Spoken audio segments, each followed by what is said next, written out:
See, King Von had a problem.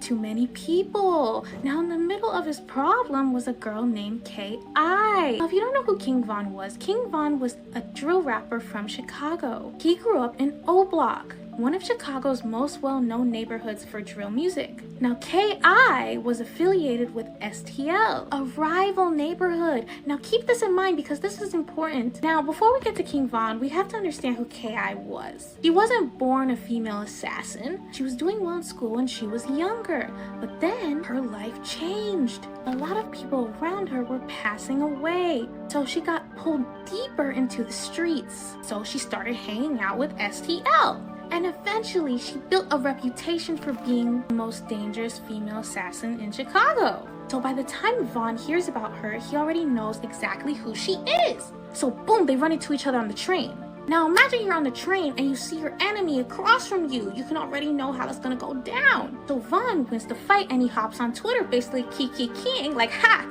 got him. Then K.I.'s like, yeah, you got me. Now this is where the story gets weird, okay? Because the two continue talking. At first they're just trash talking each other and all that stuff, but Von switches up the vibe and he's like, yeah, so I like you. Now hold on, this doesn't make any sense, right? Because we literally just fought each other. You're my rival, like why would you want me? Like why?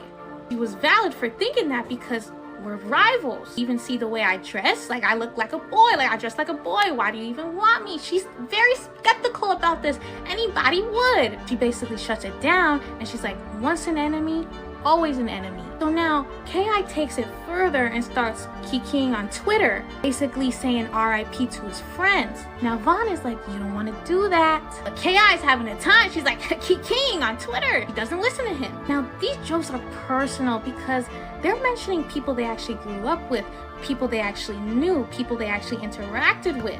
That's what made this so different. So boom, K.I. is outside with two of her friends one day when a guy jumps out of his car and he starts pew-pewing at them. Two of her friends survived and she did not. Police later arrested King Von in connection to the case after witnesses' statements, but he denied involvement. The evidence was contested and the charges were eventually dismissed. And this is why people call Von the serial unaliver, because the mind it takes to actually pew-pew someone that you really genuinely knew is crazy. Him and K.I. would actually have conversations on the phone. Their story remains as one of the most strangest and tragic stories in Chicago's drill scene.